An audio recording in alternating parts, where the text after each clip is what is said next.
मुलायम सिंह यादव के पैतृक गांव सैफई में आरक्षण की वजह से आज़ादी के बाद पहली बार हो रहा सैफई में मतदान, क्योंकि दलित जाति के लिए आरक्षित होने के बाद एकमत होकर नेताजी के करीबी बुजुर्ग रामफल वाल्मीकि को मुलायम सिंह परिवार ने प्रधान पद के लिए तय कर दिया था। लेकिन एक अन्य महिला विनीता के नामांकन कर देने से निर्विरोध निर्वाचन की परंपरा पर ब्रेक लग गया है। अब चुनाव के उपरांत ही तय होगा कि सैफई में आज़ादी के बाद पहली बार निर्विरोध परंपरा को तोड़ते हुए कौन बनेगा वहां का प्रधान। जिस हिसाब से पूरे जिले से खबरें आ रही है, मुझे लगता है कि एक तरफा समाजवादी पार्टी के पक्ष में मतदान पूरे जिले में हो रहा है और जो भरोसा राष्ट्रीय अध्यक्ष जी ने हम लोग पर जताया था, जो लक्ष्य राष्ट्रीय अध्यक्ष जी ने हम लोग को दिया था 24 सीट जीतने का, मुझे पूरा भरोसा इटावा की जनता समाजवादी पार्टी को 24 की 24 सीट जिताने का काम करेगी। जो सैफई के प्रधान हैं हमेशा सैफई के बनते आए, दोबारा सैफई के प्रधान बनेंगे और मतदान किया है वो तो मतदान रहना चाहिए, लेकिन जो भी है वो जीत के आएगा। देखिए, भाजपा के लोगों को झूठ बोलना, जुमलेबाजी करना, गुमराह करना की आदत है।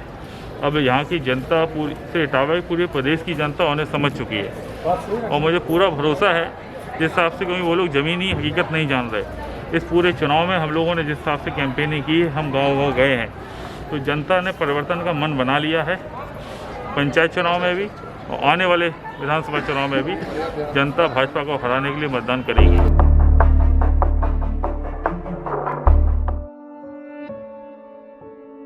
इटावा जनपद में अंतिम मतदान प्रतिशत इस प्रकार रहा।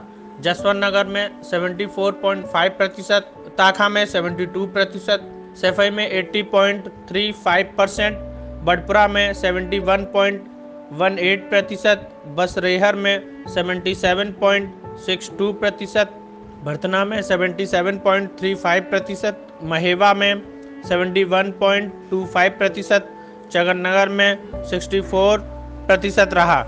जनपद में कुल मतदान 73.53% रहा। द्वितीय चरण के उपरांत 26 अप्रैल को तृतीय चरण और 29 अप्रैल को अंतिम चरण यानी कि चौथा चरण संपन्न होगा। इसके उपरांत 2 मई को नतीजे घोषित होंगे।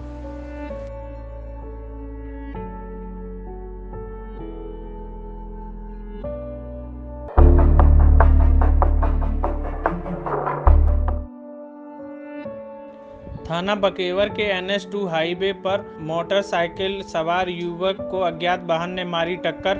थाना पुलिस मौके पर पहुंचकर युक्त युवक को एम्बुलेंस का इंतजार न करते हुए अपनी गाड़ी से पहुंचाया CSC महेवा, जहां से गंभीर हालत होने के चलते जिला अस्पताल किया गया रेफर।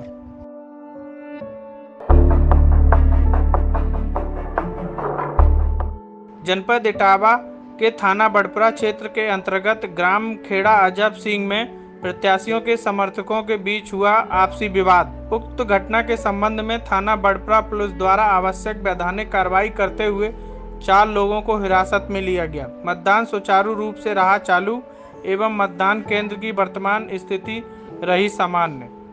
सूत्रों के अनुसार खेड़ा अजब सिंह मतदान केंद्र पर 2 पक्षों में पथराव हुआ। पथराव के दौरान दोनों पक्षों में गोली भी चली। एक व्यक्ति के घायल होने की सूचना हुई प्राप्त। फर्जी मतदान को लेकर 2 पक्षों में हुआ था झगड़ा। पूरे ज़िले में बहुत शांतिपूर्वक तरीके से मतदान अभी चल रहा है। 3 बजे तक लगभग 51% पोलिंग हो चुकी है और अभी लगातार सभी जगह पर चालू है, कहीं भी कोई समस्या नहीं है।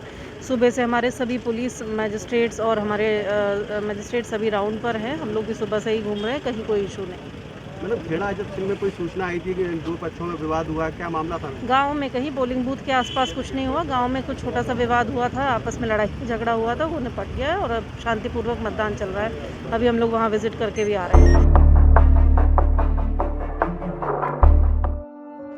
बढ़ते संक्रमण से न घबराएं, लक्षण नजर आए तो जांच अवश्य कराएं। मुख्य चिकित्सा अधिकारी इटावा ने यह बात कही। इटावा जनपद में प्रतिदिन कोरोना के मामले बढ़ रहे हैं और संक्रमण तेजी से फैल रहा है, इसीलिए जनपद वासियों से अपील है, कोरोना के लक्षण नजर आने पर जांच अवश्य कराएं। यह कहना है मुख्य चिकित्सा अधिकारी डॉक्टर NS तोमर का। उन्होंने बताया, जनपद में संक्रमण के बढ़ने के कारण बढ़ते मरीजों की संख्या को देखते हुए ऑक्सीजन की कोई कमी न हो, पर्याप्त मात्रा में ऑक्सीजन सिलेंडरों का स्टॉक है। फिर भी कमी न पड़े इसके लिए ऑक्सीजन खरीदने का ऑर्डर दे दिया गया है।